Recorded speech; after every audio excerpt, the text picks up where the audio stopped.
Welcome to Culture Beasts. Nice to be back. Nice to be back. Back in the studio? Yeah, back in the studio. We have a fireplace now. Yes. Yeah, it's quite loud, actually. Firing its places. Yeah. I feel like it'll add a little bit of ambiance. You know what I mean? Yeah, ambiance being. You can see it in the video, you know. The heat. That's what it does. You can turn it off. No, I'd actually like it. I'm it not complaining. I'm just saying it goes. Speaking of, how are you? That's not very nice. I'm good. Good. I had a long trip. Yeah? I drove, in 28 days, I drove 6,200 miles. That's it? In a soup. You're such a dick. There it is. We got the explicit out of the way. Yeah, and it was cool. I went to the East Coast. I went to Virginia. Yeah, man. So good. Life, it was good. It was good. Just the tip. I was Jewish on that one. I got to take it down a little bit more. Because you were... not Jewish before. No, you were not Jewish before. No. You're in the shoulder season. Yeah, we're in the shoulder season in Big Sky, which means it's basically an effective way of saying we're... I broke my cutter. There it is. It's an effective way of saying we're in a lull between summer and winter seasons. Temporarily laid off. Well, no, I wasn't, actually. We stayed open. I just needed a break. And so, yeah, I went to the East Coast for like 28 days, saw a bunch of old friends. It's wonderful. Had a lot of great food, great drinks, great cigars. Yeah. Great driving roads. Found some great driving roads in Southern Virginia. That's fantastic. Except I was in an Outback. Ooh. Yeah. Manual or automatic? No, automatic. I mean, it had paddle shifters, but it was like that kid that comes to gym class in Pumas and you know that he's never used them before. That's what it was like, you know? You're like, I understand that you have the shoe. I don't think you understand how to use the shoe, you know? The shoe is not for you. The shoe is not for you. You schmuck. So we're recording in the morning-ish. Yeah. Yeah, so we're switching up alcohol for coffee. Yeah.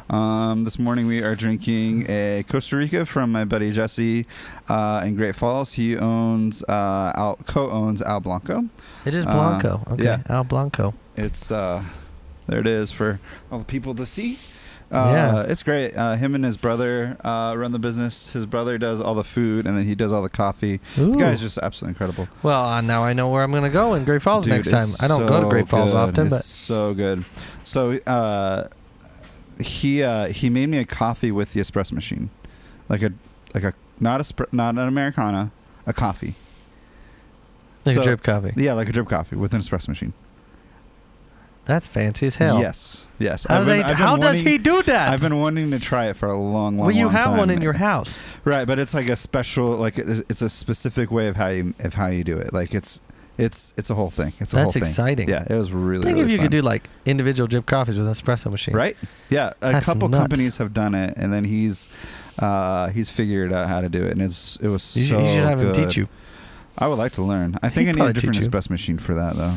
Oh, well, looks like you have to clear space on the counter. I might have to. Yeah. I'd have to add another thing. I mean, you've got everything else. Might as well. I'm going to pour this for us. Yeah, thank you. So, I'm smoking a Nat Sherman, which is an old company. Their Metropolitan line is their Maduro. It's just delicious. It's one of my favorites. Yeah, it's a 6x60 too. It's a big old, or 7x60. Excuse me. It's a big old stick. But it's called a Metropolitan, and it goes with my new coat. I feel very metropolitan in this coat. I love how. You get that specific. Is it? Did you drug this one? This one already. This morning. Oh, I've been drinking this one. This morning, I'm gonna try this Spro. Oh, that's nice. Yeah, it's really nice. I really forgotten what good coffee tastes like. Work in a restaurant and a coffee shop. It's fine. And just like that, I don't work in a restaurant and coffee shop anymore. This is delicious. Yeah, it's really good. Jesse's a really, really great roaster. Yeah. The space that they're in is really cool. Just super, super good dude. So, that's awesome. I don't know what I'm smoking. What am I smoking? I don't know what you're smoking either. I got, my father. Ooh. Fonseca. Yep. Well, that helped. You're smoking a My Father's that I haven't had yet. Oh, really? Which Rare. I've been gone for a month though. I've been Sure. behind. Yeah, it was at that cigar place in Bozeman before we went to the cigar to the. Oh, Poor Richards. Yeah. Yeah, God bless them. Yeah. Somebody has to. It was expensive. Yeah, and it's just garbage. Let's light it up here. Because I have a lot of. I feel, Paul Aspen. Tell me. This is going to be a rather ranty culture. Oh, beef. it's gonna be very ranty.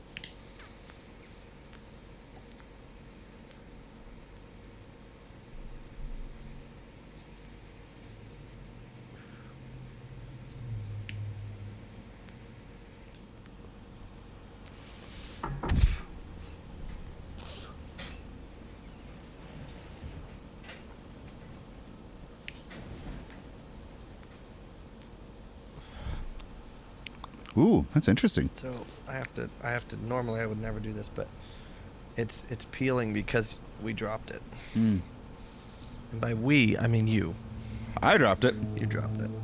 It was fine, and then you moved everything, and it dropped. I'm sorry. That's okay. It's okay. I've forgiven you already. I'm not you. mad at all. Do you want to trade? No, I hate you. It's so good. Oh, let me puff and sip. It's puff and sip time. It's like puff and rock, but puff and sip. Holy shit, that's good. That's a good combination. Pairs This is well. actually a little smoky itself, the coffee. Mm-hmm. Yeah, pairs well with mine as well. Well, it's because it smokes. Mm-hmm. It's good.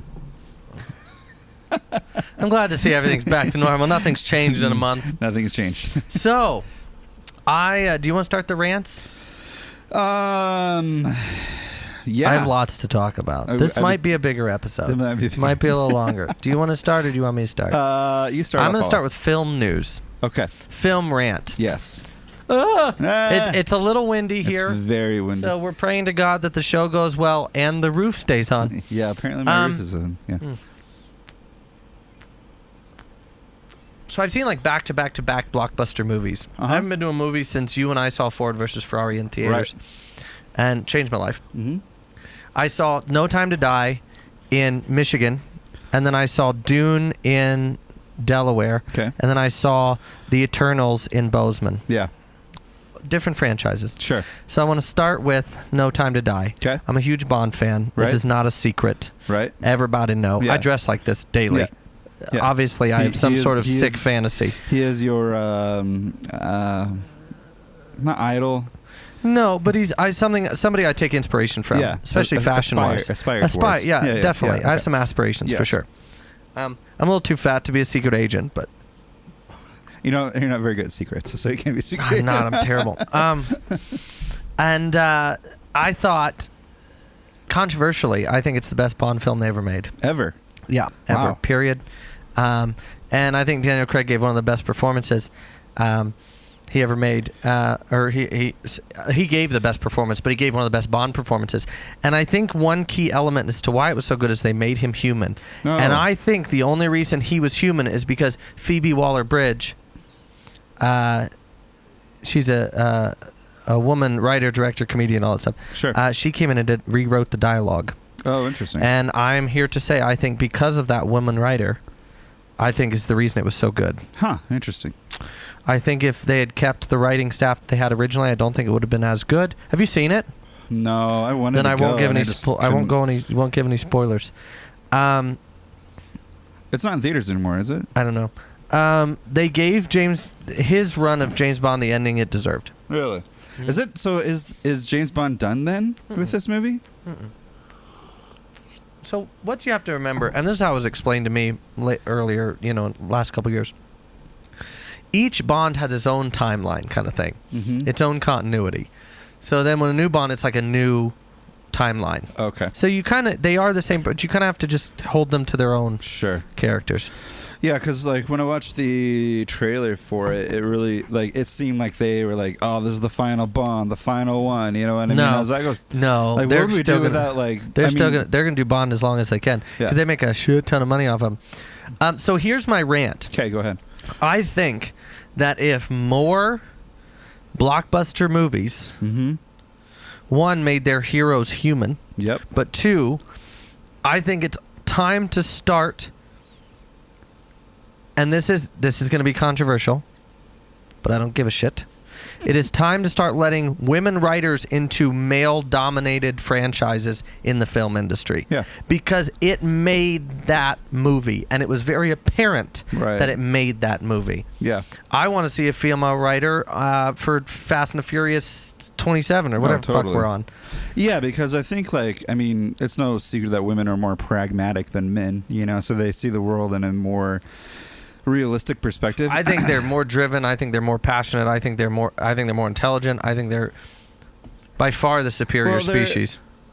Mostly women are more empathetic than men, you know, so they can like reach to a more and they usually have an emotional maturity that we don't. Right. Yeah.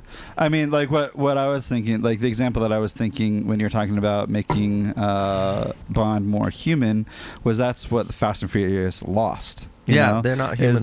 They made these characters like superhuman, you know, as where like the first 2, 3 they were very like we could be on their level. You know? Tokyo which is Drift why was the you last, saw like the the last car community just like really resound with that. You know, it's like this is something obtainable. You know, and now like we're not driving like these super custom. Well, like, and I don't take 69 Chargers off of submarines much, but right, exactly. You know. It's just there was like a legit consideration of the Fast and Furious being like tied with Jurassic Park. Yeah. You know, here's the thing. I think the best car enthusiast movie out there is Ford versus Ferrari. Yeah, absolutely. 100%. And Drive was good. I haven't seen Art Drive. of Driving in the Rain was pretty good too. Is Drive the Netflix series? No, Drive's the one. It's a Netflix movie. It's about Hunt and yeah. That was a really good movie. That was a really good movie. It Chris Hemsworth, the other guy. Forget his name. It was on the level. It didn't have the. There's a lot more CGI, you know. Which is fair. Ford vs. Ferrari is the real cinematic genius. So that was my one rant. My second rant is about the Eternals, and I'm going to save my final rant, Dune, because I'm so excited about that movie. I've been waiting since I'm a kid for this movie to come out. I don't know what happened to Marvel after Endgame. Yeah. So after Endgame, they're like, okay, how can we branch this and make more money? We're going to do TV shows. And the TV shows were okay. Sure. Then the Eternals, that was their next big thing. Right. And I don't know if you haven't seen it. I haven't. Don't. It would take me a lot. Yeah. I've heard nothing but bad things about it. They really wanted to, the visual effects is what it was about. And they had a star-studded cast, and they thought that was going to be enough to make it. It was garbage. I left. I don't even know what happened at the end. You left? I left. I left like 15 minutes before it ended. Wow. Yeah. I had to pee, and I just never went back in. Wow. Yeah, because it was garbage. Yeah. It was garbage. Sounds like a Netflix show. Not even. I wouldn't even have Netflix deliver the DVD to my house. Wow. And they don't even do that anymore. So I just really think that Marvel needs to go back to the drawing board, and they need to let people like Jon Favreau and really think about what they're doing, because they're getting a little out of hand. Yeah. Because now they think they're too big to fail. That's exactly what I was going to say. And that's like saying I'm too fat to diet. It doesn't. It's not how that works. God, there it was. Number two. Strike two. But yeah, I'm so disappointed. Yeah, I've heard nothing but bad things about it, and Marvel's kind of, it is what it is, and I think if you haven't been following it, it's hard to really understand what's going on. You know? And they tried to tie in the Avengers, and they're like, well, somebody said, well, where were you guys, with Thanos? And they said, well, we were instructed not to interfere.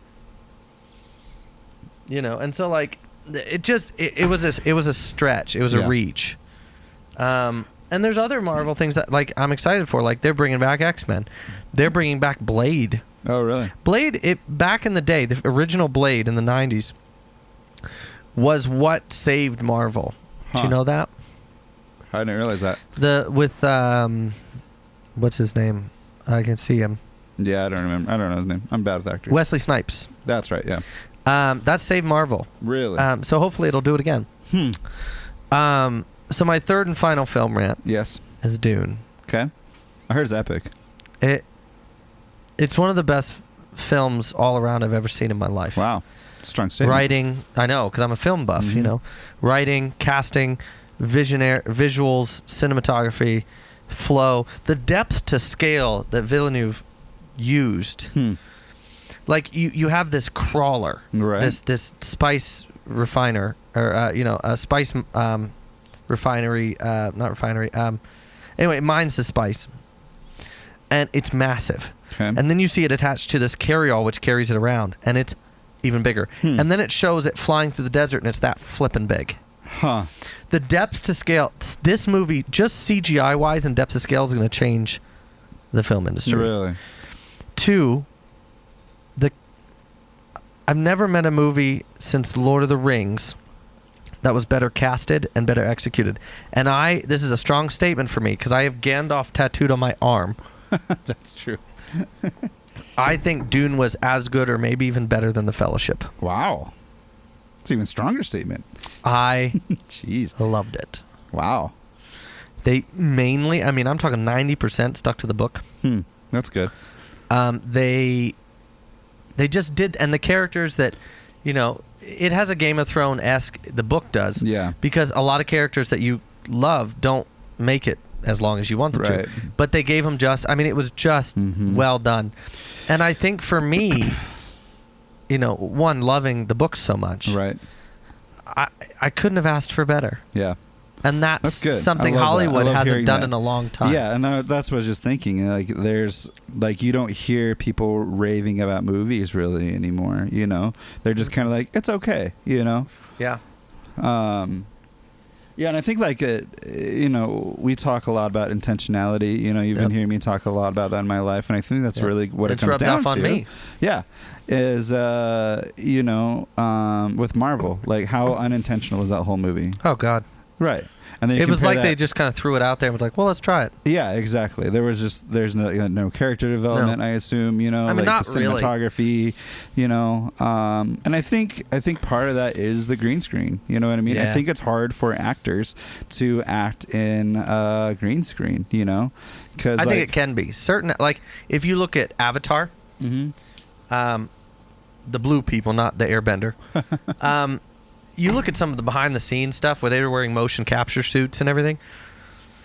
They didn't have any problem. Right. But then you have, and I think part of it is how you build the movie. Right. And I think that's kind of more what you might be trying to say is that. Well, I think for me, if I was an actor, because I think actors are best when they're surrounded by the things they're supposed to be interacting with.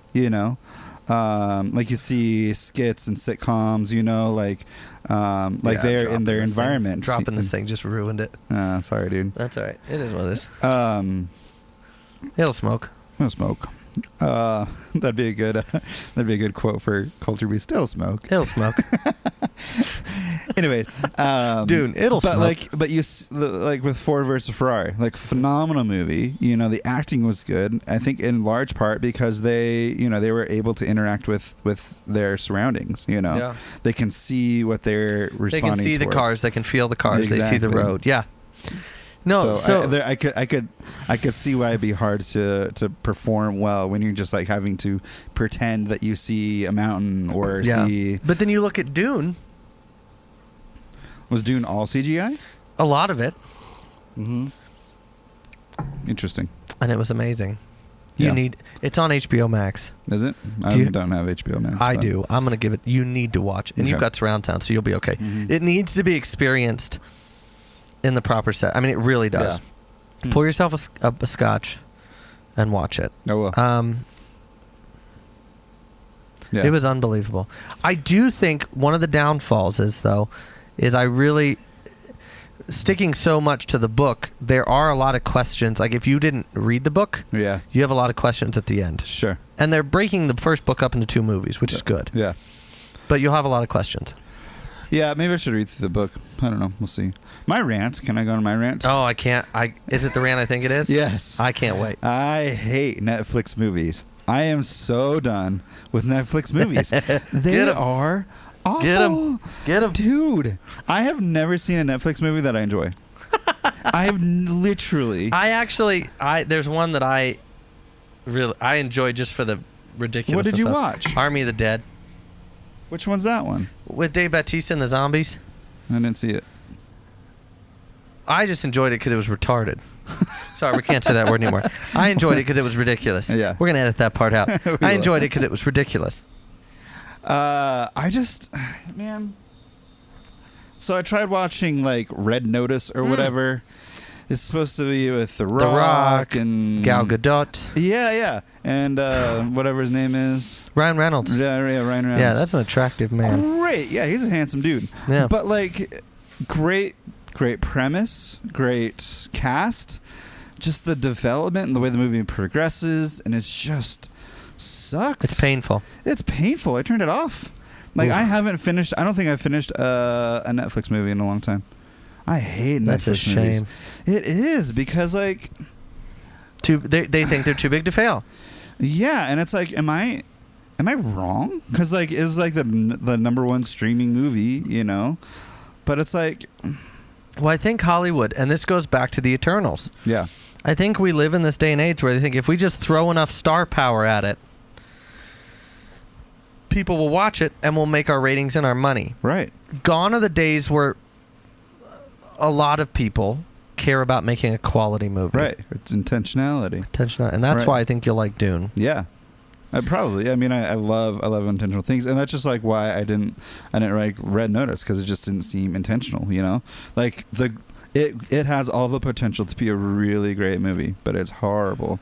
Speaking of which, I watched through Hunger Games. Did you watch through Hunger Games? I recently had. I'd never seen them. Did you watch the last one? I've watched all of them. How'd you feel about the fourth one?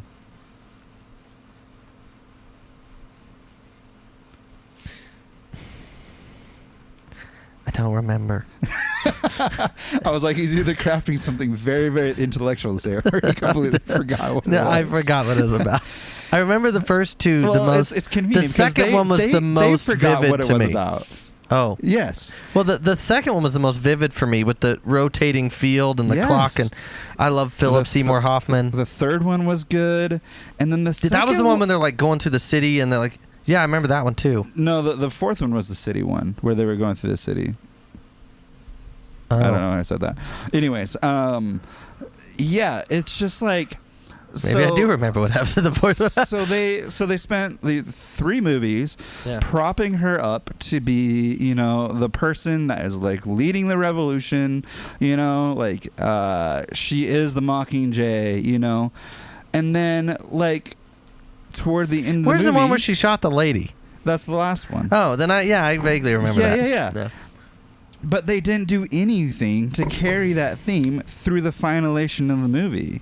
Like, because like the movie ends with her and PETA like by themselves, you know, at their little cabin thing, like having kids, you know, and they're while there's revolution. PETA? Yeah. Peter Griffin? No, yeah. Okay. I'm fine. I can't. Couldn't help it.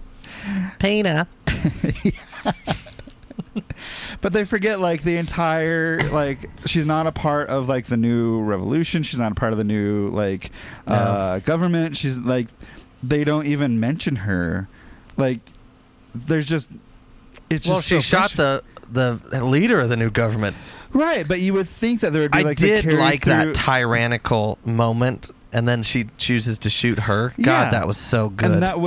And you would think that there would be the explanation of everything behind it. I love Donald Sutherland in that movie. Like, that was like the standpoint of like, I know what I'm doing. You know, I am the Mockingjay. And then that was it. And then she just disappears, you know? Like, it's so frustrating. I lost sleep because I was so frustrated with that movie.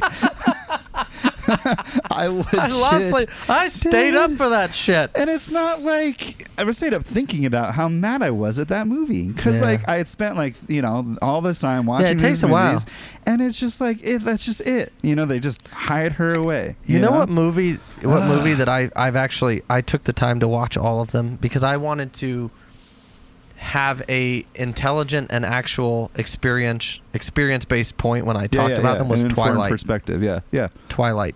Really? Mm-hmm. I started it. How'd you feel? I watched all of them.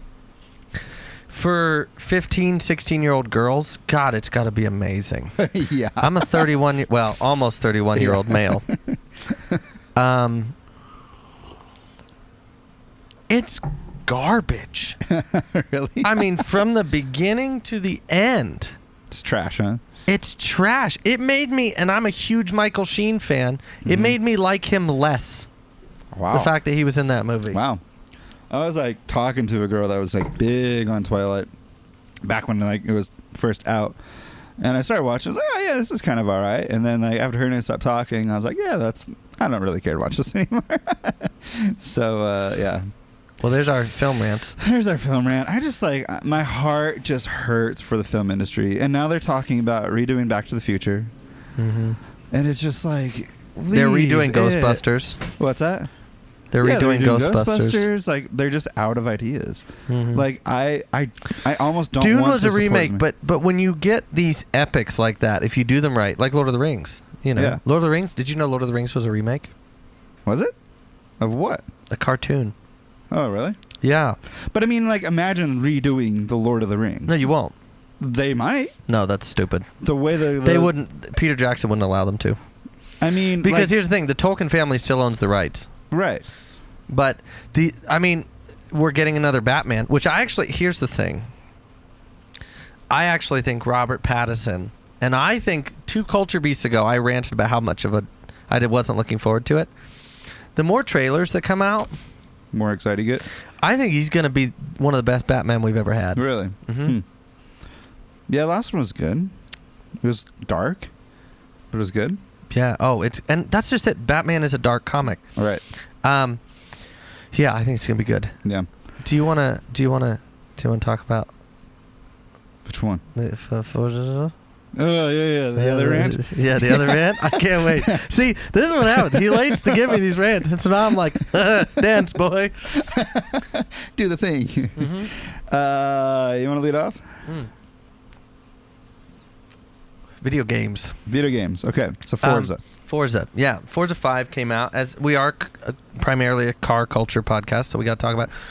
I'm going to lead off by saying I loved Forza since its conception. Mm-hmm. I love Forza Horizon since its conception, but I got on the Forza Horizons bandwagon on Forza Horizon 2, which was in like south of France and Italy. Okay. Really pretty game, really great idea. And then 3 came out, and that was in Australia. Uh-huh. And loved it. Great game. Yeah. 4 came out in the UK, and that for me was like their swan song. Right. I was like, this is a great game. It's beautiful. Yeah. They introduced just enough change for it to be fresh. Right. The houses, the seasons, the playlist. Yeah. The festival playlist.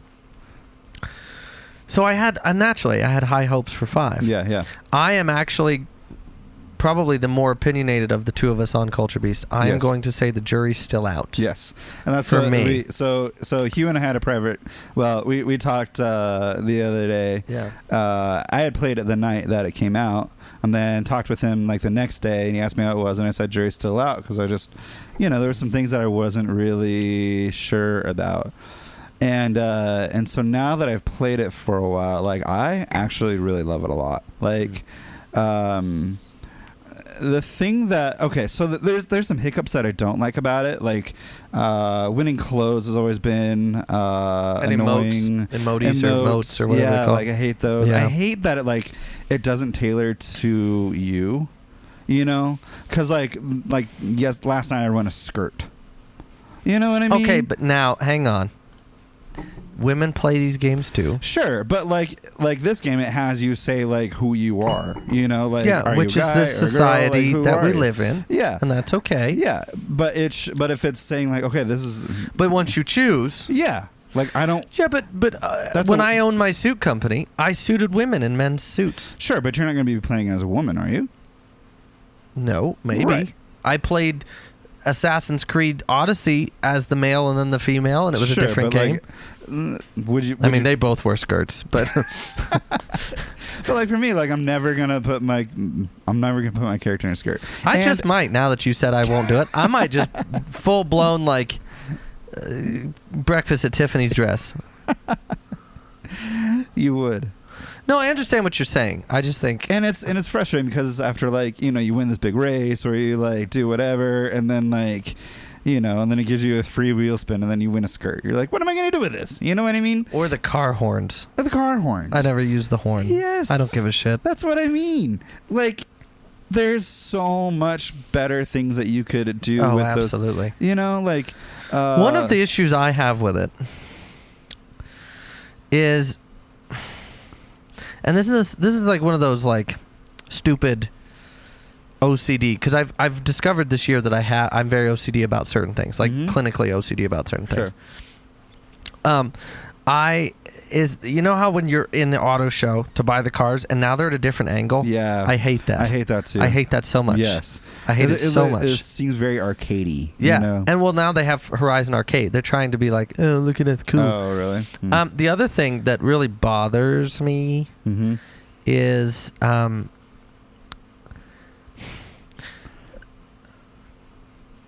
of the things I liked about Horizons 3 is that you weren't the champion. Oh. Yeah. Huh. And Horizons 2, you weren't the champion. You were like coming up in the world.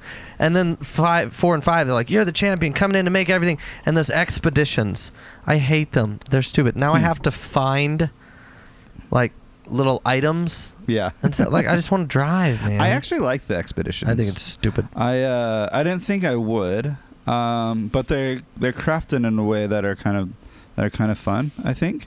It's one of my. Go ahead. I'm sorry. Yeah, I like that element because, like, when I first started playing, like, the jury was out because it didn't seem anything different than Horizon 4. It felt just like, oh, okay, it's a different place, and I have none of the cars that I have. It's way prettier. It's gorgeous. It is. It's way pretty. I will say that. And the map is huge. It's actually. I read an article. It's 1.5, literally, to the T, 1.5 times bigger than the UK map. Wow. Yeah. It's massive. It's and huge. There's like lots of roads, like different terrains. Like, yeah. It's you can go on a volcano. Hey, can you? I haven't found the volcano yet. Yeah. Huh. Interesting. Yeah, there's so much goodness to the game. There's just things that like I don't. I hate that that your character talks. Yeah. I hate it so much. It picks it. They obviously didn't have a script writer on the staff. No, they didn't. I like the human aspect of the game. I mean, part of me kind of wishes that like when you found a barn find, you'd have to take it back to the garage. I think that'd be kind of fun. Well, you do the first one. Oh, you do? Well, I did. I had to drive my first one back. Oh, in a truck. Yeah. Oh, the Volkswagen? Yeah. Yeah. But like when you find like a barn find, yeah, like I think it'd be fun if you like had to like drive it back to the garage, you know? Yeah, it's a different that'd be element cool. of the game. But yeah, there's things that are really great about it, but the thing that I really appreciate about 5 is that it's a continuation of 4. Mm-hmm. You know, like you can go back to 4 and it feels. Well, 4 was a continuation of 3. Right. And they just keep making better. Experience with 4 and 5, you know. Yeah, so I don't have you should, well, that's all the same. You should go look at the trailers for 2 and 3. Yeah, I really and just should. check, because 3 was in Australia. Right. And 2 was in the south, like Italy and France. Mm-hmm.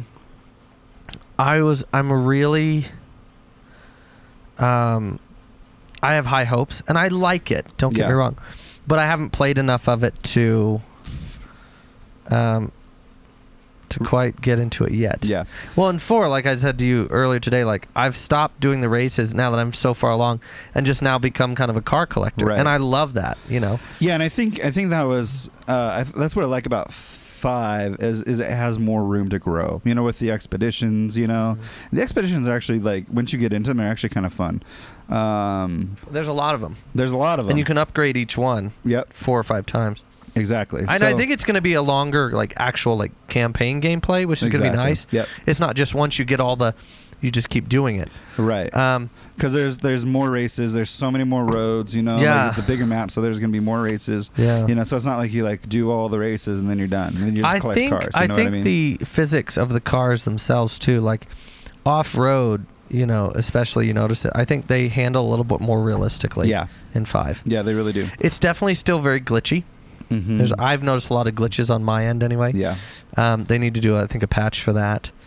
But yeah, I'm very excited about it. It's been fun. Yeah, I like one thing that I like is that you can actually buy clothes instead of like having to just like Yeah, wear clothes same. all the time. Like I like that. This is like character development isn't huge, but for like us as Culture Beast, you know, it is kind of an important thing to it. You know, Absolutely. I just wish you couldn't win them through wheel spins. I wish wheel spins was more intentional. I wish wheel spins were cars and money.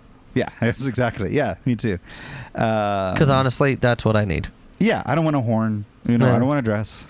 Though I just got the La Cucaracha one. It is rather fun. Like you go off a jump and you're 1,200 feet in the air off this volcano and you just hit La Cucaracha. It's pretty great. That's pretty funny. You know, I have an announcement to make. Oh, okay. Uh-oh. And I haven't even talked to you about this yet. Oh, no. On my trip, I did a lot of soul searching. I did a lot of thinking and stuff. And spring of 2022, the Gentleman's Gamble will be officially opening its doors. Oh, really? Yep. Interesting. And it won't just be custom suits. It'll be lines. Okay. It'll be more of a casual line, suit line, stuff that you can, it'll be more made to measure. So like, or kind of like off the rack made to measure. Dude, so that's amazing. Yeah. Congratulations. Yeah. How did is it here in Billings or Big Sky? Or it'll actually be an online presence. Oh, really? Yep. I'm working with two people right now to start building that. And there will also be a brick and mortar in Big Sky. Nice. But yeah. That's exciting. Dude, congratulations. Thank you. I love that. I'm very excited. I'm excited for you. It's time. Yeah. It's time to start, building things that I want to build. I'm really good at making other people very wealthy and very successful. Yeah. And I'm tired of not using that for myself. Yep. Feel that. Ding.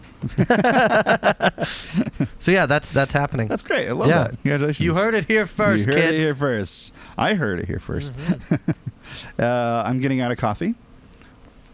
So, yeah. Yay. I mean, sad, but yay. Yeah. You're not getting out of coffee. You're getting out of retail coffee. Yeah, professional as I call coffee. it. Yes. No, retail coffee. Professional. That's pretty fucking professional what you do every day. I guess so, yeah. With your fancy wall of gadgets. Coffee shop in my house. Yeah, he literally has a miniature coffee shop in his house. Yeah. Stop by. So many people are like, "Oh, you should open your own coffee shop. You should do this and that." I'm like, "No." Well, you talked about it for a long time. No. Not yet. Someday. Yeah. I think. Can I say the name? Yes. I think Never Forget will happen. I think so too. Yeah, just not yet. No. I really, I just need some space from coffee for a while. Yeah. So, what are you gonna do, Paul Aspen? I'm building pallets. Yes. Okay. Yes. That sounded expensive. That sounded like a lot. The wind is blowing like really, really hard, and it's like gonna tear down my garage. Well, we're gonna figure out Big how bad strong wolf your was door outside. is. Yeah. Well. Yeah. Suddenly the video you get sucked out that way. Yeah. It's been a pleasure. So I got a job as a pallet business here in Billings, and you just get paid to build pallets. That's cool. $15 an hour. And then what else are you gonna do? Work on growing Culture Beast. So, yeah, I really want to sink my teeth further into this. I'm going to be learning videography this winter. So if we get to do some trips next year, then we are doing some trips next year. Then be like really buttery, really cool, just good cinematography, because I don't want it to be a vlog where it's like, like a typical vlog that you watch, where it's like pointing cameras at yourself, and like kind of whatever. I want it to be just like film, dialed in, you know what I mean, like an experience, yeah, where you like carve out time and you watch it, And what I mean? in retrospect to that, we are going to start taking, not that we haven't, but we're going to kind of try to take Culture Beast to the next level, because we both have this idea of what Culture Beast could be. I mean, shit, I had a dream about it the other night, Yeah. And we're going to pursue that because there's something about it, this dynamic and what we can do. Yeah. The other thing there's going to be a lot more. Wow, that wind is strong. Holy goodness. There's going to be a lot more. I would like to see a lot more car content. Yes. I think we really, there's so much to culture, but I think we've kind of gotten away from that. Yeah. I'd like to get back. Ooh, Yeah. that was a flicker. That was a flicker. Hopefully my exhaust pipe is still hanging out up there. Hmm. That'd be bad if it was on the ground. Well, we'll find out soon enough. When we all get high and then we die. Yeah. We get high and then we die. Lights on fire. Yep. Yeah, so it's gonna be fun. We got stickers made, so that's cool. Yeah. I just needed something to move forward with. You know what I mean? Something tangible. So like ordering stickers is like the easiest The step. other thing I think that would be cool is stickers are a great one. But business cards with the thing where you can just like a thing where it just brings you right to the link for the scan. Yeah, QR code. That's the thing. QR code, yeah. So we're gonna have a lot of cool stuff happening, a lot of fun trips. We're kind of sitting down and kind of figuring that out in the planning stages. But I have really high hopes. Yeah. My goal is to not have to work a job for somebody else anymore. It's just do the, kind of oversee the gentleman's gamble and then just travel for culture beats. That's my 5-year goal. Yep. Same. So. And I think just starting with something, and I like that we're doing podcasts once a month now because I feel like we have so much content to talk about, Mm-hmm. So it's really good. Mm-hmm. Other topics. SEMA happened. SEMA did happen. Yeah. How do you feel about it? Tell me your thoughts. I was expecting. I thought a lot of the cars there were really cool. Mm-hmm. I sent you some of that Tacoma camper for me. Yeah. That vintage that was just well done. Mm-hmm. Good for Toyota for saying, we can listen sometimes. Yep. And they've honestly been, I think, one of the biggest companies to listen to enthusiasts. Oh, absolutely. They might be the only company. That's Honda certainly. What happened? Golly, that's another thing. I can't wait. I can't wait. I just talk, boy. What am I, a barking seal? No, saying all that, I expected more. Yeah, I expected more grand, more big, more crazy ass, especially from Jeep. Yeah, I think Jeep kind of let us down this year, which is normally I don't say because you're good. I love how you just moved it and then I just moved it. I was just trying to move this. You're good. Because they haven't had it in what? Did they have it last year? No, they canceled last year. Yeah, I expected more. Yeah, and I think there was I watched a couple YouTube channels where they went and they're like, like one of the halls was basically empty, and she was talking like, I think a lot of people are still kind of afraid of COVID and, they're still not sure, so I think it's kind of a recovery year, which makes sense, which I didn't really think about. I'm gonna try to find, hang on just a second. I'm going to try to find the one car that I think above all else, for me at least. Yeah, it's crazy how many. Definitely the car of the show was the new Corvette. Yeah, I loved this one, the Chevy truck. Yeah, for me, was cool. That was wicked. Just the off-road Baja, like almost warthog looking thing. And like that gave me a little bit of hope for your Chevy. Yeah, just because like they're not trying to build a Raptor. They're not trying to build, anything else. They're just trying to build something unique, and they did. Yeah, they did. Whether they sell it or not, I don't think they will. But like as a concept, I was like, okay, maybe there's a little bit of hope. Well, that's how I always feel about Jeep. Jeep brings out these cool, crazy ass things, and they don't build them. Right. I have a little bit of a rant about all that nonsense. Which one? But it's the same rant about Honda. So you go first this time. What was I gonna say? I was gonna say something. Oh, I don't remember what I was gonna say. I expect more from SEMA next year. I'll say that. Yeah, I think we will. I'm sure we'll see more from SEMA next year. Like there just has to be more. There has to, because this year, and I get it, we're coming out of a pandemic, but you had 2 years, kids. Yeah. Jesus.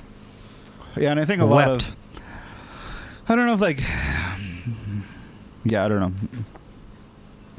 I think with there are some good cars that are coming out. There are some cool things happening. So yeah, I think we'll see more of those. Like the new Z, I'm sure will be a focal point next year. Oh yeah. A lot of development the new Z. Oh, I can't get enough of it. So I think there'll be more of that. Who knows what Toyota will do? So I'd like to see. Because, they rocket bunnied the old Supra, the Mark Yes. IV. Yes. I'd like to see them rocket bunny the new Supra. Yes, they have. What? Liberty Walk have put out a kit. Oh, It's I'm talking Rocket Bunny. Stunning. Well, I Yeah. bet. Liberty Walk does a great job. Artistically, I think Liberty Walk kind of has it, especially like when they do on the higher end cars like Yes. Lamborghinis and stuff. Yes. Man, they're just they're Huracan. Oh yeah. Oh, Yeah, they do a good job. Yeah, and they're just like. I got a fan. Hang on. So I don't know if you follow StanceWorks on. Yeah. Oh yeah. Yeah. So Mike is building a Ferrari 308 that he's putting the K-swap in, the Honda engine in. Yeah, the GTB. Yeah, and he's that's our Magnum PI car. It's a good looking car. Yeah, and it's cool because a lot As of a people, Ferrari, it's kind of a letdown, but Right. it's a good looking car. and that's been his whole thing. Is like he took like a pristine Ferrari, and everyone was like really mad at him. He's like, look, like I'm helping other cars stay on the road. This car is actually not like, it's not a beautiful car. It's not engineered well. No, it's not. No. So, but he got a Liberty Walk kit for it, and he's like, it fits so well. I can't wait to like see there it. was like no cutting, nothing needed, no altercations needed to like make it fit on the car. It just fit, Whereas like some body kit companies, like you have to trim a bunch of stuff, to make it actually fit in the car. You just put it on, which That's is cool. Great. That's great. It's good I love craftsmanship.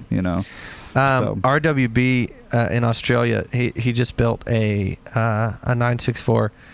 I mean 993, but it was like a light pastel pink.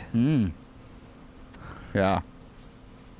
It's gorgeous. Gosh, I mean, it was so gorgeous, I almost got compromised in public. It was so pretty. And I'm not like the light mint on the Z, or like I'm getting like I saw a 911 GT2 with on a just a video in this light pale slate blue, which is why I did mine in Forza 5 that way. Yeah. And it was that, and then carbon fiber wing, hood, and mirrors and wheels, and I was like, sounds good. Oh my gosh. Oh gosh. And that kind of old school pastel color with the new carbon fiber, like the new and the old. I love that. Yeah. I love that. Yep. Same. Yeah. So good. I love seeing that trend kind of come back around. Oh yeah. So good. speaking of old bringing to the new. Oh yeah. Go ahead. No, I'm. You know what? I've loaded and cocked this cannon. I want to fire it. Go. I am so disappointed with Honda. I'm floored. I can't even tell you how disappointed I am with It's Honda. a 4-door. Yes, but even not just that, but the Civic. The Civic looks horrible. Like it does not look good. Like who are they trying to reach? Come on, Paul, go. Yeah, Go. like they're not. They don't know their target audience. No, they don't care. Like their ad. Did you see the ad for the Integra? It was like all this like culture and like with this heritage, and then they bring out this like freaking not an Integra. It's not an Integra. No, it's not. Here's the other thing. Of all the Acura cars out right now, I couldn't tell you which was which. No. Honda is the car version of Netflix.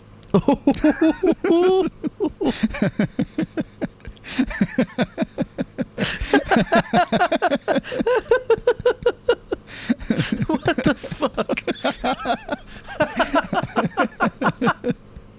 I wasn't expecting that shit. Honda is the car version of Netflix.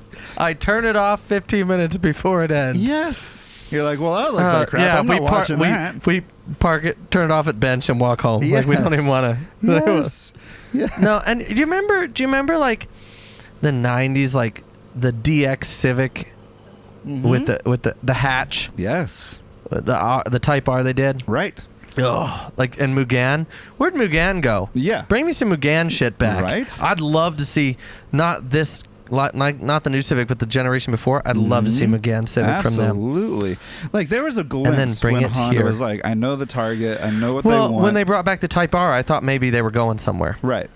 And when they, so I remember distinctly the newest generation of Accord, like everybody wanted a manual. It's gorgeous too. And the president of Honda was like, if they want a manual, we're gonna do a manual, you know. Yeah. So they offer in a manual. And but then like the new Civic looks, that new Accord is gorgeous too. the Accord is really good looking, and even the Ridgeline looks good. But the Civic, yeah, I've never thought the Ridgeline looked remotely anywhere near good. I like the new Ridgeline a lot, but yeah, the Civic just looks like trash. Like the Integra is not, and I'm glad they specified that was a prototype because I don't think anybody likes the Integra. No, what like, happened was they said it was probably not a prototype, and then they got backlash and they said, well, it's just a prototype. Yeah, you know? seriously. Because now they're going to go back to the drawing board and be like, here's the thing, and you've got the new Supra, the new Z. The new Integra needed to be that. It needed to be a homage to the old one, bringing it into the new. And no, they said, you know what we're going to do? We're going to put fancy lights and wheel arches on an ILX. That's what they did. That's exactly what they did. That's what they did. Yeah, because you saw you saw the fanfare around the Supra. You saw the fanfare around the Z. You know, there's all these cars that are getting this fanfare. And you know what? The Z is the only car that came out of the gate right. That's a fact. That is a fact. Because the Supra came out and then they did, we're doing a GR version because it's not as fast as we wanted to. Yeah, and then we're gonna offer a manual. Yeah, and then you wanted that. Our bad. Yeah.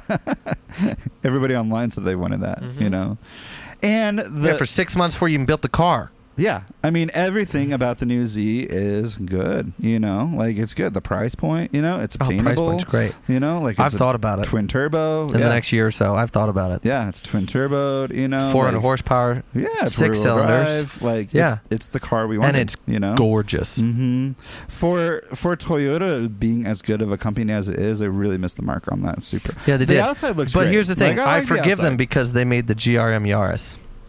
Yes, which was at SEMA. They brought one to SEMA. Yeah, 3-cylinder. Tie me up. Yeah, that's fucking nuts. All-wheel drive. Yeah, it's a nuts car. Yeah, I love it. I've said the F word more in this one than I ever have. I think. Fun.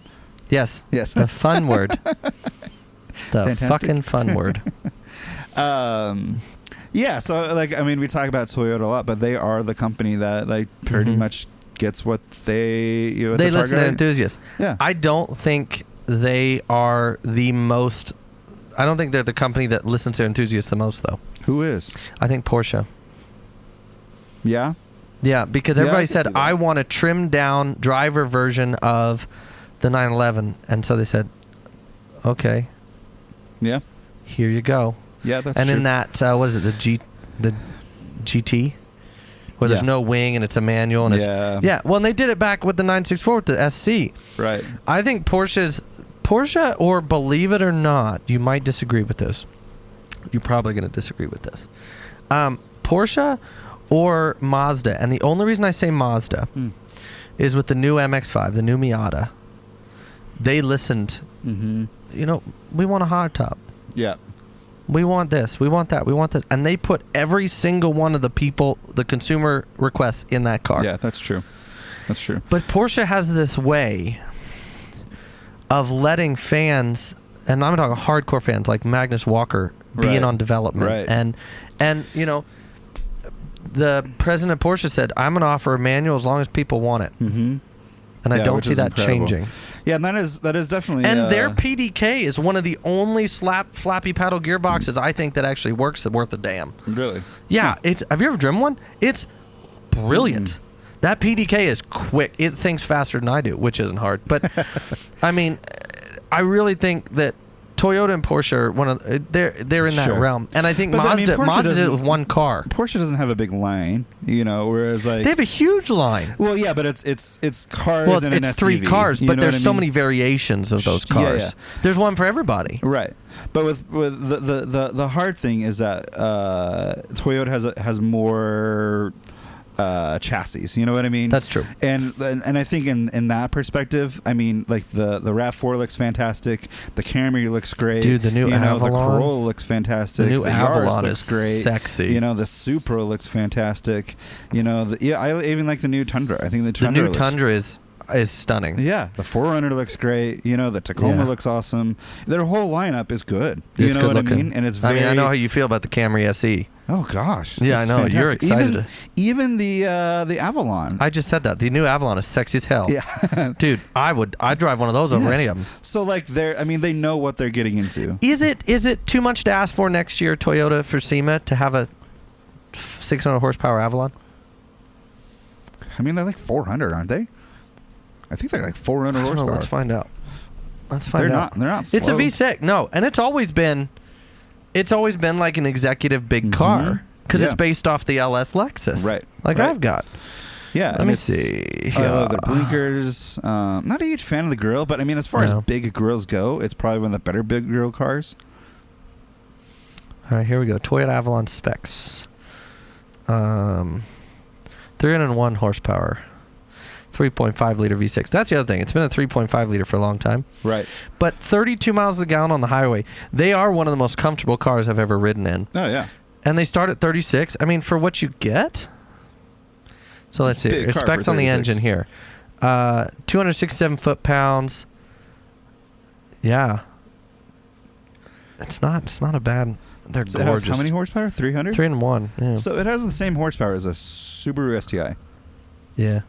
But it's a lot bigger car. Yes, that's what I mean. There's a company that just said, you know what we're going to do for the last 10 years? We're going to... I can't say that on the air. That's where the line gets drawn. I will say this. I was going to make an obscene sexual gesture about farm animals, but I decided, and cousins in West Virginia, I decided not to. That's a very appropriate analogy. Thank you. Yeah, yes. It really is. Yes. So what I will say is they screwed the pooch. They really did. They really did. I want an STI version of the Crosstrek. Yeah. Did you see the new prototypes for the STI? I don't care. Oh, I didn't. Gosh, I didn't even look at them. I didn't even look at them. So they took the the plastic flares that the Crosstrek has. They put it on the STI. No. Yeah. Like that is a company that has absolutely no clue. Well, they don't. Again, no. These companies. This is a theme across all these industries. They're now too big to fail. Mm-hmm. Yeah. And it's not okay. Yeah, a theme that I have noticed through the companies that we are appreciating is they are using good publicity, meaning like Magnus Walker, Rutledge Wood. You know, he's a Toyota guy. He's basically a brand ambassador for Toyota. You know, and his content is everywhere. And Firestone. Larry Chen. You know, he's basically sponsored by Toyota. Yeah. You know, so all these people that are like really, really well voiced people in the car community are the people that are saying like, yes, this is good. You know, who does Subaru have? Nobody. You know, even what's his face? Ryan Turk, is that right? Yeah. He's basically Nissan's ambassador, you know? Yeah. So, and it's just like they're using this influence really well. Who do you think makes the prettiest car of a whole lineup? Who do you think makes the prettiest car out there? Of a domestic, like, not like high end, like, sure. Just like, not domestic because some are import, but you know what I mean? Like the entry, like the common folk car, if you will. Who do you think makes the prettiest lineup? Like of all their cars? Of all their cars. Like if we had to take all of them? Definitely Toyota. No, I disagree. But go ahead. I want to hear your reasoning. Well, like I said just a little bit ago, you know, like you can look at every single car that they make, every single like chassis they make, and it's good. You know, like they have done a really good job with all of them. Like I would drive absolutely every single Toyota that's out right now. All of them. There's not a Toyota I would not own right now. I disagree. Which one would you not own? Kia. Oh, I thought you meant. I disagree with Toyota. I think Kia's, dude. Driving 600 miles, saw a lot of cars. Yeah. A lot of rental cars on the road right now. Dude, the new Kias, all of them. Yeah. All of them. The new Kias and Hyundais. Doing those running lights in the grill. Oh. They're doing a really good job. I think they're some of the prettiest cars. Even I saw the Hyundai Santa Fe truck, the new one. Or not Santa Fe, but the Santa Cruz. Santa Cruz. Yeah. It's gorgeous. It is a really cool truck. Fuck the Ridgeline. Yeah. It's gorgeous. That's gonna be our next sticker. Fuck the Ridgeline. I think Kia and Proxy Hyundai, dude. Yeah, absolutely. The thing is that they're missing that element of having somebody champion them. Because they don't have they don't have a race team, they don't have a rally team, they don't have like a drift team. Their little the Tucson, is that their smaller SUV? Dude, they could rally, they could Dakar the shit out of the thing. Yeah, totally. Dude, it's got Mustang lights, it's got 2 individual. I mean, and those lights those waterfall lights in the grills. Mm-hmm. Oh, one was coming at me at the other, like when I was driving at night, and I was like, "What is alien thing is that?" Yeah. I would agree. They do have a very they do have a very, very strong lineup for sure. But it's that company that you kind of like you almost forget about. You know what I mean? Because they're just not like that prevalent. And for us as like motorsport people, that's what we pay attention to. That's fair. But I think they do the prettiest car. Yeah, I would like to see them become more. I think they have the This is the moment where they either capitalize or they fail. And it's just the reality. Well, they are, because guess what I've seen on the road in my travels? The Ford Maverick, Genesis. Oh yeah, the Genesis. Yeah. And that is included in Kia Hyundai. Mm-hmm. I think they're the pretty. I've seen the G60, the G70, the G80, and the SUV. Oh yeah. I've seen all of them on my travels, and they're all beautiful, stunning. Yeah, beautiful cars. Absolutely. I mean, and they have a presence on the road. Having said that, with all these crazy shortages that we're having, a lot of people can't get them serviced at their Hyundai dealership because of parts. Interesting. I guess it makes sense. Huh. Yeah, and that's been a complaint, which, I mean, if you can't get your vehicle serviced, shouldn't be selling them. Yeah. But I just to circle back real quick, it really saddens me because Honda used to be the tuner brand. Yes. The tuner brand. Yeah. And now it's soccer moms. It is. Yeah. And no, there's nothing wrong with that. But but when they came out with the Civic Type R and the Civic, like the last gen, the Civic Sport with the hatch. Yes. When the center exhaust, I was like, man, they're coming back. Yes. And then nothing. Yeah, they just let us down, That Civic, I think that Civic Sport hatch is one of the pretty cars they've made in a long time. Yeah.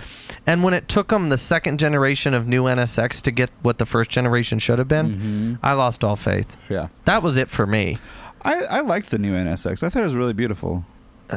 I mean, I don't know if it's comparable. It's maybe it should not. have been a different car, a different name. But well, everything's about nostalgia. Yeah. Yeah. Or why the hell would they bring the I forgot the name of it. The Integra back. Right. Why would they? Yeah. Yeah, exactly. I mean, I think they see these other companies, bringing back these nostalgic cars, and like, well, we can do that. Yeah. Well, they can't. They obviously can't.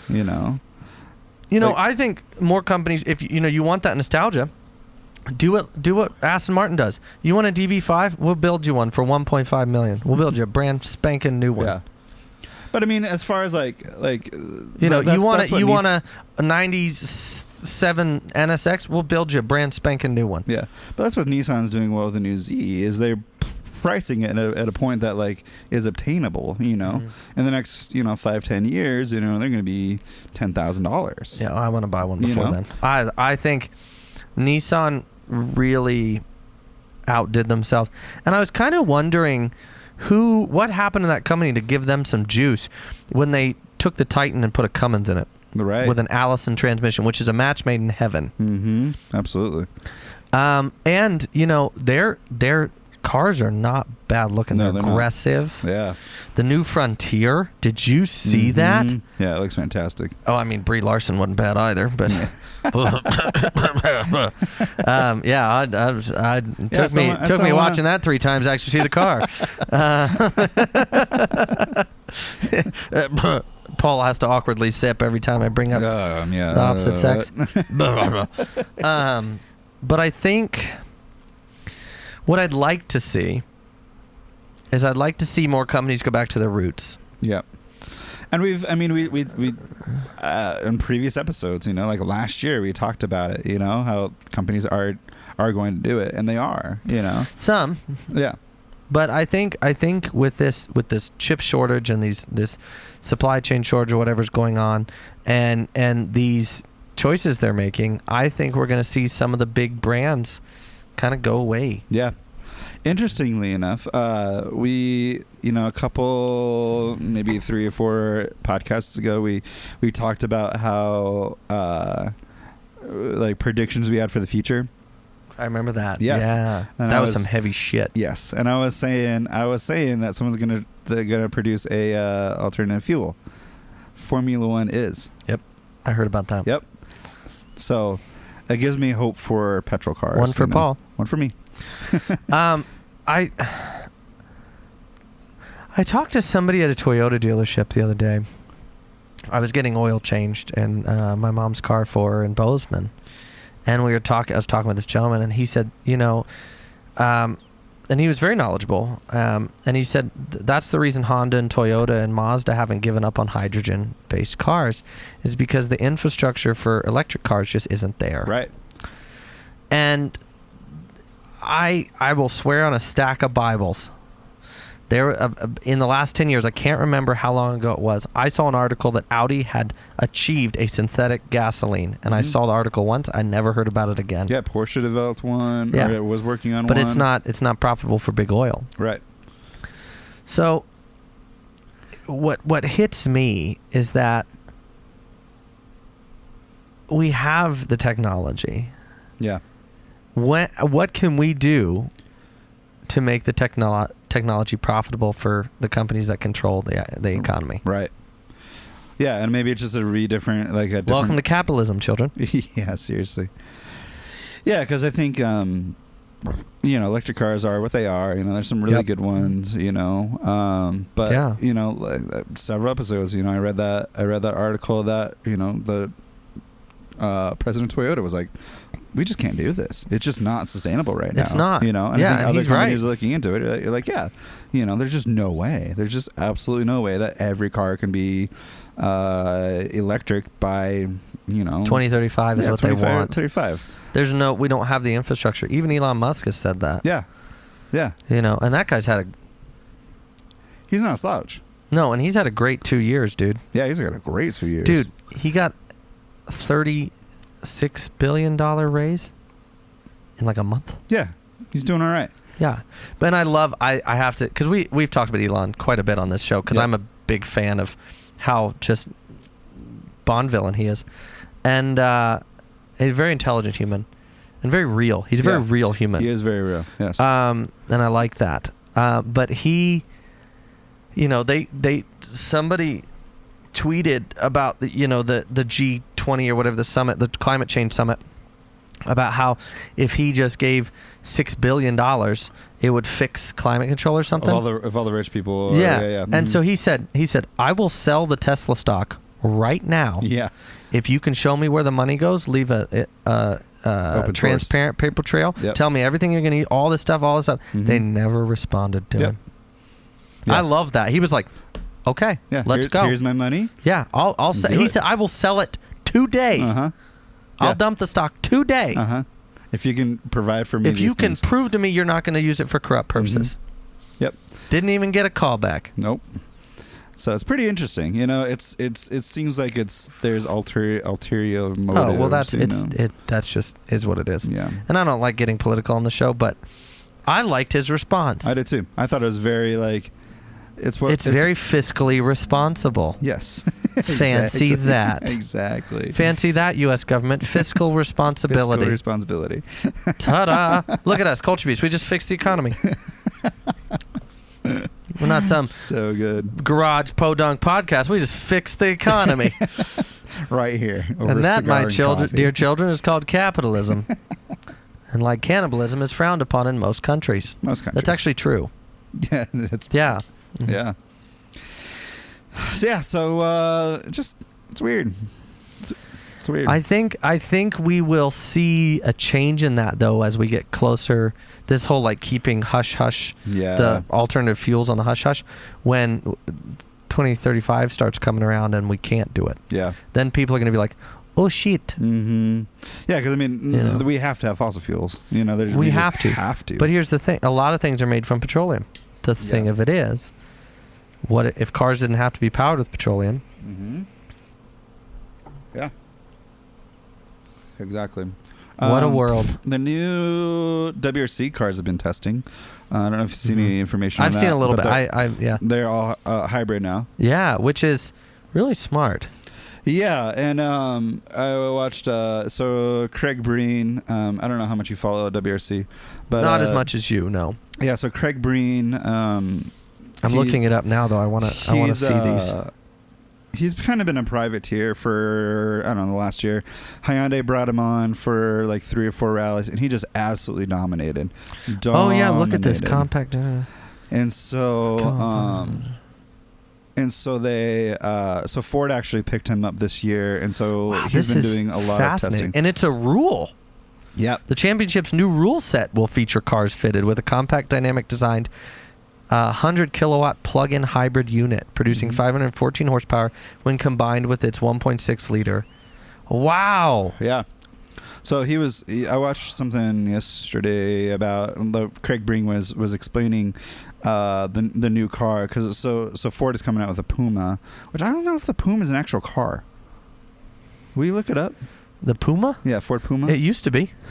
So it used to be. So this year is like one of the first years that they don't have to build a car based on an actual road going car.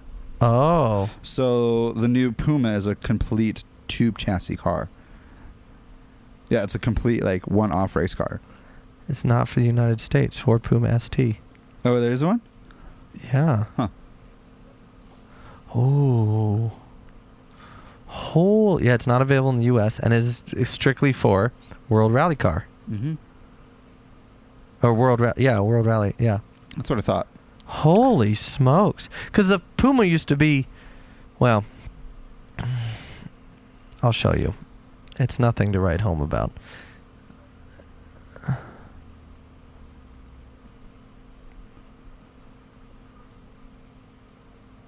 But yeah, so I was watching this interview that Craig Breen was doing, and he was saying that like the launch and like the speed of that car like right off the bat is just so crazy.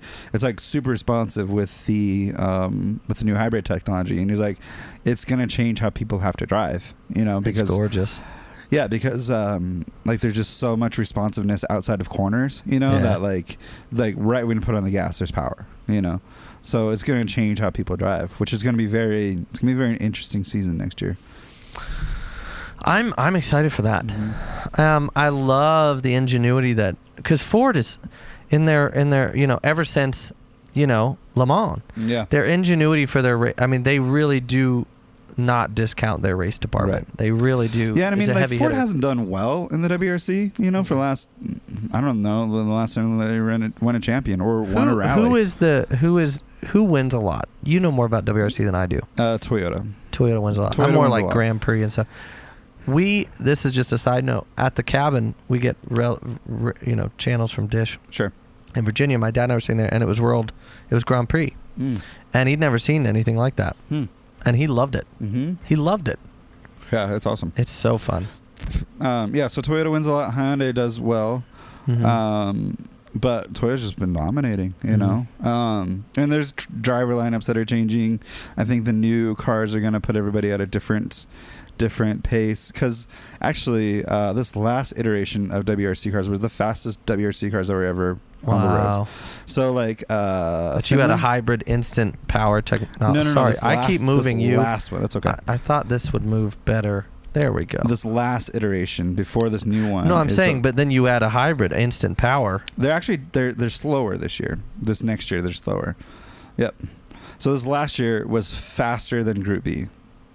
Holy smokes. It was the fastest cars that had ever been on. Wow. So the last rally was Finland, and Finland is a very, very open, very fast. It's a very fast rally, Yeah. And so all the drivers were so excited because like this is the last year that they could just like really push these just rip it unbelievably fast cars on these roads. That's and, like, crazy. Terrifying. Oh yeah. So it's exciting in that aspect. I love motorsport. In the WRC compartment, I just love it. Because it's true driving. And see, that's why I like Grand Prix and GT and Le Mans and stuff like that, because they're pushing it they're pushing these cars to the limits, you know, Right. and I've just never, WRC has just never been as big a grab for me. Yeah, and But I might start. That's interesting. Grand Prix has never been a big. We should. We should watch a Grand Prix race and a WRC race. Yeah, exactly. Yeah, we should do that. Mhm. We should film it. We should Film us watching it. Yes. Yeah. Have a watch party. That'd be fun. That'd Let's be do fun. it. Yeah, I like that. But yeah, it's all weird. It's all weird right now. Everything's weird right now. Everything's weird right now. I feel like that's a good place to staple it in. Yeah, I think so. Or do you have more? I'm building a race car. Yeah, let's end with that. Yeah. Because that's a great freaking thing. Yeah. So Tell us the story.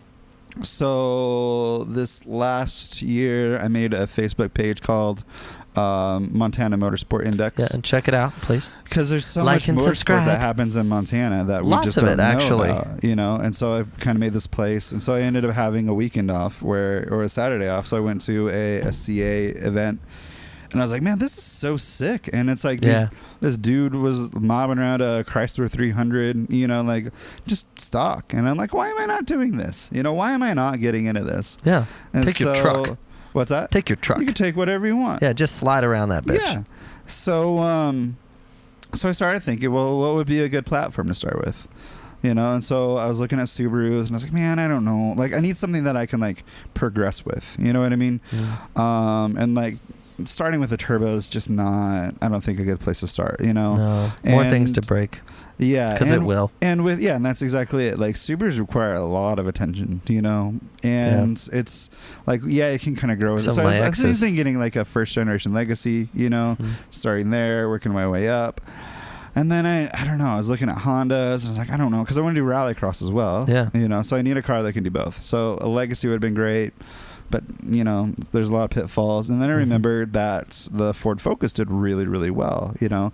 And one of my criteria was I need to be able to go to a junkyard and pull parts. You know, I need something that had a really long production line so that there's a lot of parts available for it, you know.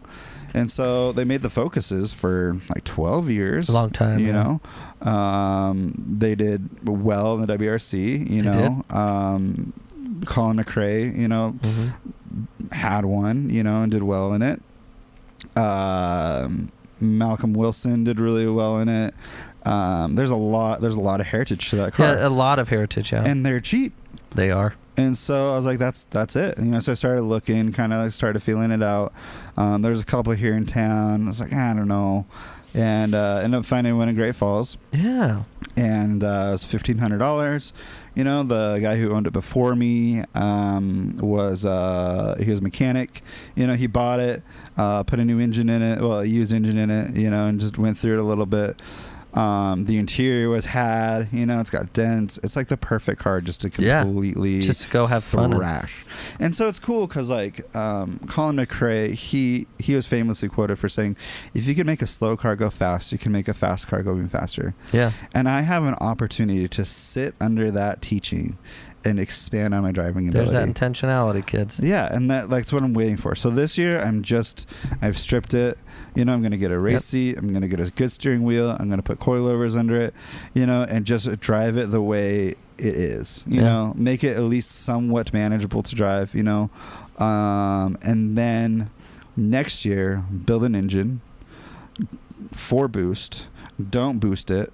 You know, so that I can learn how to drive a quicker car, and then boost it, and then the following year boost it, right? Yeah. So then I can I can see okay, if I change bushings, how does that affect it? If I change motor mounts, how does that affect it? You know, if I add different exhaust to this and that, you know, then I can actually as I learn to drive, then the car can learn with me. As I told you on the phone when you told me all this, if you rallycross, I will learn how to navigate. And we will be a team. That'd be so much fun. I actually, after we talked, I looked at some videos, and it really is just learning how to read a map. And as I'm looking at, none of these people look up. No. They don't. They literally sit there and they're telling you off a map. And it's it's a map it's directions. Yeah, it's directions. It's directions. Yeah, there's no real. The map is. I shouldn't say they're looking at the sheet, and I could learn how to do that. Yeah. It would take time, but I could learn how to do that. I have a whole book on navigating. Done. Can I borrow it? Yes. Sweet. Yeah, it's all about. Look at that. Culture Beast has its first motorsport team. Kind of, maybe, sort of. Kind of, maybe, sort of. So yeah. So I mean, as far as like vlogs go, I think it'd be fun to like really like document it, you know, and you know, when racing happens, you know, just document the whole thing. So yeah. So I'm really excited about that. Yeah, just trying to like build it on a budget, you know. Obviously, like I'm trying to build it for 5 years out, you know. So I want to get like a good seat, you know, that's FIA compatible, you know. So if I end up doing stage rally, you know, if we end up doing stage rally, you know, have it. So kind of budgeting for that, saving up for a really good seat, you know, because I could just get like, you know, kind of whatever seats, you know. No, but you want it to be. I mean, you want to do it, as you said, you want to do it well. Exactly. And I admire that. Thank you. It's hard because I want to do it now. But I know that if I wait and if I it's gonna be done right. Exactly, and it's gonna be a sick ass car. It's gonna be set up to be compatible. You know? It's gonna be a great car. Yeah, I'm excited for it. So, but yeah, man, lots of changes. Yeah, lots of good stuff. It's good. Changing jobs, changing. Yeah. All of it. I can't wait. It's good. Maybe get this beast on the road someday. Someday, yes. Yeah. It can be a slow build. It's all right. Yeah, good old Nissan. Good old T. Well, on that note, yeah. On that surprising disappointment, as Jeremy Clarkson would say. No. It's time to end. Thank you very much for watching. Thank you for obtaining our podcast and making it part of your. Always a pleasure. We really hope that you enjoy our new kind of journey that we're going to do and stick along with it and come along with us and have some really fun. Hope that this is something that people are able to learn from and get excited about things with, you know, and maybe try some things that they, you know, wouldn't necessarily. Absolutely. You know? Like for us, like we're always like I want to learn more about Grand Prix, you know. We're going to do watch parties. That'd be fun. Yeah. And I think that's just kind of how we are as people also, of culture. for those of you that listen that do play Forza 5, after we dismantle the studio, we will be putting our gamer tags on Culture Beast Facebook. Find us, play with us. That play in the game with it. Yeah, so it's still gonna sound terrible. Play with us. In the game. Let's get some convoys going and some parties going and on Forza 5. I have. It's fun. I don't know how it all works. Yeah, it's cool.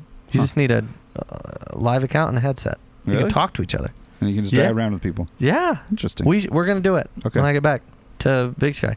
We'll figure out how it all works. I know how it works. You just need a headset. I will figure out how it works. You just need a headset. And you need to add me as a friend. And then it'll tell you when I'm online. Wow. And I can invite you to play with me and then it puts you in. Yeah, and it's great. Huh. Interesting. I didn't know that was an aspect of it. We can go trophy trucks together. Really? Yeah. Huh. I mean, I need to get one first, but. Yeah, that sounds like a blast. Yeah. But you can do it in 4 too. Oh, really? Yeah. Huh. I didn't know that. Ta-da. I'm like so new at. I know. We'll get you there. Game thing. We'll get you there. I was really excited because, like, you know how this last year I've been like really trying to compartmentalize seasons. You know, so like I didn't turn on my Xbox until October 15th because I was like, I just need this to be this season. You know, like, and it was like. It's the right time. You know and I'm really excited for you to kind of dive in because there's so much more to and like for me, people go 30, almost 31, you still play video games. It's a way to escape for me, you know, and so I'm really excited for you to kind of dive into that and see how that is. I encourage you to dive into Game Pass too and see ones that you might not normally play. Yeah, exactly. And yeah, I don't know. It's also new. I know. I'm so excited about it. Yeah. Well, on that note, yeah, thanks everybody for watching. Yes, thank you for watching and thank you for being just fans. Yeah, we're really grateful for that. Yeah, and for our following. And I can't express like how much I want this to impact people. Like I don't want it to be just for us.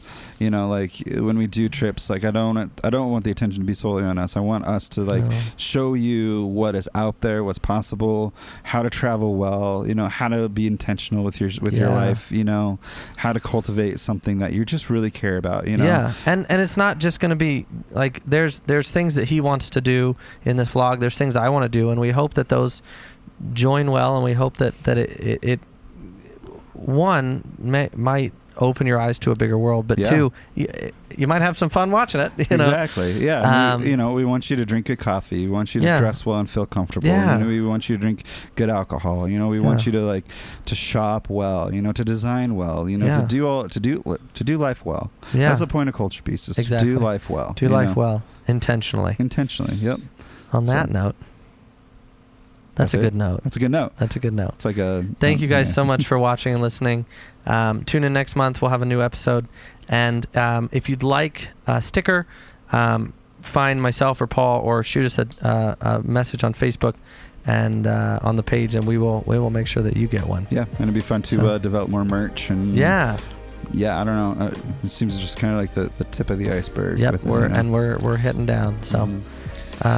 Thank you for listening and watching. Thanks for making the trip, man. Yeah, I'm glad you came down. Yeah, and I'm excited for you to come up there next time. Mm-hmm. It's gonna be a lot of fun. Yeah. So, on that note. On that note again. Yeah, lots of notes. Thank you so much. This is Culture Beast. Bye.